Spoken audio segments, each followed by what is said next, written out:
Abirami Sekar YouTube channel நேயர்களுக்கு அபிராமி சேகரின் அன்பான வணக்கங்கள். பூச நட்சத்திரத்தில் பிறந்தவங்களுக்கு இந்த 2025 ஆங்கில வருஷம் எப்படி இருக்கும் இதான் பார்க்குறோம். பூசம் அப்படின்னா நீங்கள் சனி பகவானுடைய ஆதிக்கத்தில், சனி பகவானுடைய அனுகூலத்தில் பிறந்திருக்கீங்க. நீங்கள் பூச நட்சத்திரோட நீங்கள் கடகராசியில் பிறந்திருக்கீங்கன்னு தெரியும். நாம் இங்கே ராசி பலன் பார்க்கல. கடகராசிக்கு பலன் வேணுங்கிறவங்க தனியாக வீடியோ போட்டிருக்கேன், போய் பாருங்கள். ஒருவேளை கடக லக்னத்தில் நீங்கள் பிறந்திருந்தாலும் தனியாக வீடியோ போட்டிருக்கேன், அதையும் நீங்கள் பாருங்கள். இங்கே நீங்கள் பூச நட்சத்திரத்தில் பிறந்தவங்களுக்கு இந்த வருஷம் எப்படி இருக்கு இதான் மெயினாக பார்க்கணும். இந்த வருஷத்தினுடைய மிக முக்கியமான விஷயம், கிட்டத்தட்ட 4 கிரகங்கள் பிரதானமாக பயிற்சி ஆகிறாங்க. அதில் ரொம்ப முக்கியமாக உங்கள் பூச நட்சத்திரத்துக்குரிய சனி பகவான் திருக்கணித பஞ்சாங்கப்படி இந்த வருஷம் கும்பராசிலேருந்து மீன ராசிக்கு போகிறார். அடுத்தபடியாக குரு பகவான் மே மாதம் 14ஆம் தேதி ரிஷபராசிலேருந்து மிதுன ராசிக்கு வர்றார். அதிலிருந்து குரு பகவானுடைய பயிற்சியிலேருந்து ஒரு 4 நாட்கள் கழித்து ராகு கேது பயிற்சி. ராகு பகவான் மீன ராசியிலேருந்து கும்பராசிக்கும், கேது பகவான் கன்னிய ராசியிலேருந்து சிம்ம ராசிக்கும் பயிற்சி ஆகிறாங்க. ஆக இந்த அத்தனை பயிற்சியும் கணக்கில் எடுத்துக்கிட்டு இந்த கிரகங்கள் சஞ்சரிக்கக்கூடிய இடம், பார்க்கக்கூடிய பார்வை, இவர்கள் எந்தெந்த நட்சத்திரத்திலெல்லாம் மூவ் ஆகுறாங்க, மற்ற கிரகங்கள்லாம் எங்கே இருக்காங்க, எந்த நட்சத்திரத்தில் சஞ்சரிக்கிறாங்க, இதையெல்லாம் கணக்கில் எடுத்துக்கிட்டு தான் பூச நட்சத்திரத்தில் பிறந்தவங்களுக்கு எப்படி இருக்குன்னு பார்க்குறோம். இங்கே பேசிக்கலாக ஏதாவது ஒரு கிரகம் நன்மையை செய்யும் பொழுது இன்னொரு கிரகம் நமக்கு சுமாரான பலனை செய்யுது. அப்படிதான் இருக்கும். அந்த அடிப்படையில் பார்க்குற போது முதல்ல இந்த வருஷம் உங்களுடைய அதிர்ஷ்டம் ஏதாவது இருக்கா, இந்த வருஷம் ஃபைனான்சியலாக எப்படி இருக்கும், பொருளாதார நிலைகள் அப்படிங்கிறத பார்க்குறோம். இந்த வருஷம் பொருளாதாரம் உங்களுக்கு பரவாயில்லாமல் இருக்குமானா நல்லாவே இருக்கும். நீங்கள் கஷ்டப்பட்டு உழைச்சி சம்பாதிக்கக்கூடிய சம்பாத்தியங்கள் கையில் இருந்துக்கிட்டே இருக்கும். அதுலேயும் இந்த வருஷம் பார்த்தீங்கன்னா மே மாதம் 14ஆம் தேதி வரைக்கும் பெரிய லெவலில் உங்கள் கையில் மணி ரொட்டேஷன் இருக்கும். அதுக்கப்புறம் நீங்கள் எதிலையாவது முதலீடு பண்ணுவீங்க, இல்லது உங்கள் குழந்தைகளுக்காக பெரிய லெவலில் செலவு பண்ணுவதற்கான வாய்ப்பு இருக்குது.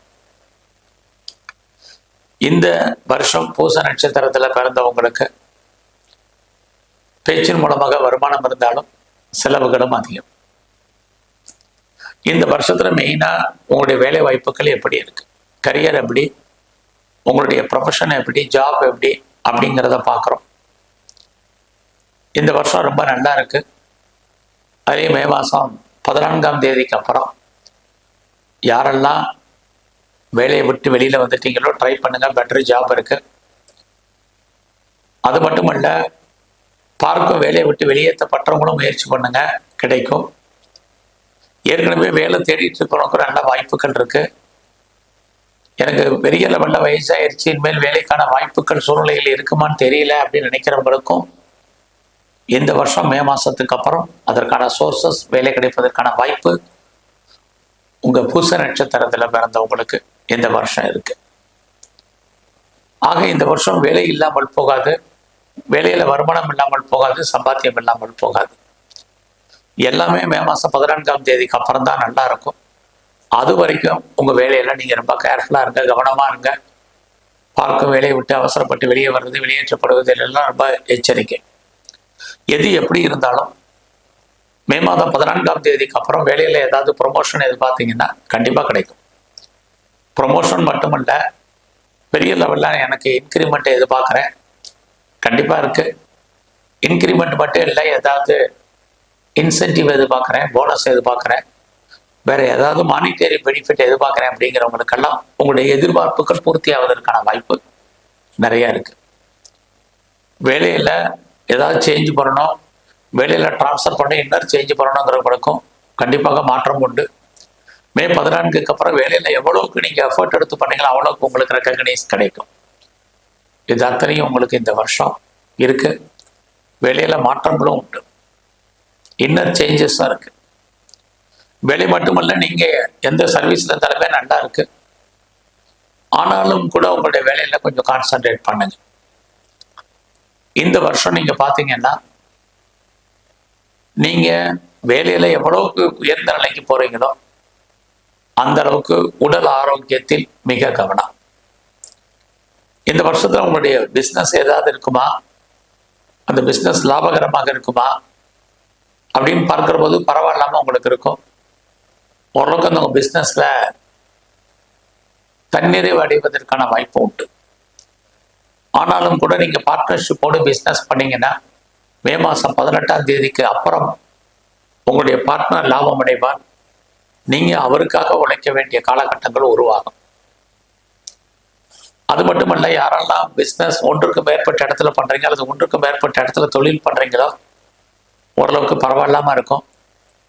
குறிப்பா நீங்க யாரெல்லாம் சிறு தொழில், சுய தொழில், வீட்டில் வச்சுட்டு பண்ணக்கூடிய தொழில் அல்லது உற்பத்தி சார்ந்த தொழில் பரவாயில்லாம இருந்துகிட்டே இருக்கும். நீங்க ஏதாவது விவசாயம் சார்ந்த தொழில் கூட நார்மலா இந்த வருஷம் மே மாசத்துக்கு அப்புறம் இருக்கு. அதுலயும் குறிப்பா பூச நட்சத்திரத்துல பிறந்த உங்களுக்கு இந்த வருஷத்துல ரொம்ப நாளா திருமணம் நடக்காமல் இருந்தால் திருமணத்துக்கான வாய்ப்பு நிறைய உண்டு. அதுலேயும் மே மாசம் 14ஆம் தேதிக்கு அப்புறம் திருமணத்திற்கு அப்புறமான வாய்ப்புகள் நிறைய இருக்கு.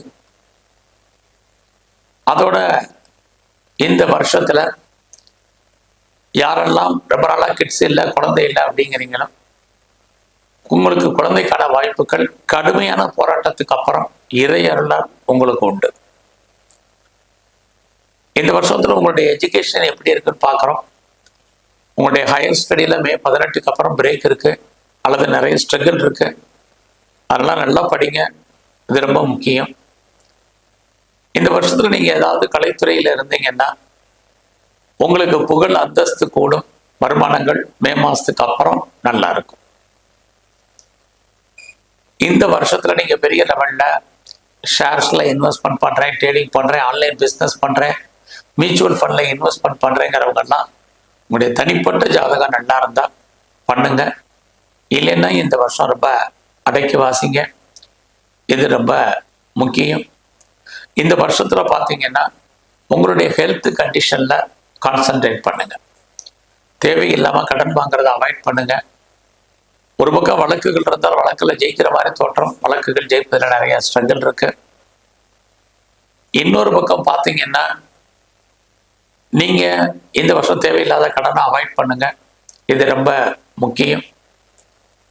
இந்த வருஷத்துல பூச நட்சத்திரத்துல பிறந்த உங்களுக்கு ஓரளவுக்கு வருமானங்கள், அதற்கு தந்த செலவினங்கள் இருந்துகிட்டே இருக்கு.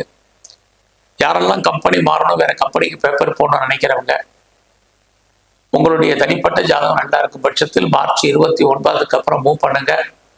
கண்டிப்பா உங்களுக்கு சக்சஸ் பண்றதுக்கான வாய்ப்புகள் நிறைய உண்டு. அது மட்டுமல்ல, யாரெல்லாம் செகண்ட் மேரேஜுக்கு ட்ரை பண்றீங்களோ மார்ச் 29க்கு அப்புறம் ட்ரை பண்ணுங்க. கண்டிப்பாக உங்களுடைய 2வது திருமணத்திற்கான வாய்ப்புகள் நிறைய இருக்கும். நீங்க அந்த காலங்கள்ல பாஸ்போர்ட், விசா எதாவது அப்ளை பண்ணிருந்தீங்கன்னா வந்துடும். குறிப்பா மே மாசம் 14ஆம் தேதிக்கு அப்புறம் யாரெல்லாம் பெரிய லெவல்ல ரிசர்ச் பண்றீங்க, பிஹெச்டி பண்றீங்கன்னா பண்ணுங்க. ஏதோ பிஆருக்கோ, கிரீன் கார்டுக்கோ, சிட்டிசன்ஷிப்புக்கு அப்ளை பண்ணிட்டு வெயிட் பண்ணிட்டு இருக்கிறவங்களுக்கு எல்லாம் அது வருவதற்கான வாய்ப்பு நிறைய உண்டு. ஆக பூச நட்சத்திரத்துல பிறந்த நீங்க இந்த வருஷம் முழுவதும் சனி பகவானுடைய வழிபாடு, குறிப்பா மே மாசத்துக்கு அப்புறம் துர்க்கையை தரிசனம் பண்றது, வழிபாடு பண்றது மிக மிக நல்லது. உங்க வாழ்க்கையிலே மாற்றம், முன்னேற்றம் அமையும். நன்றி, வணக்கம்.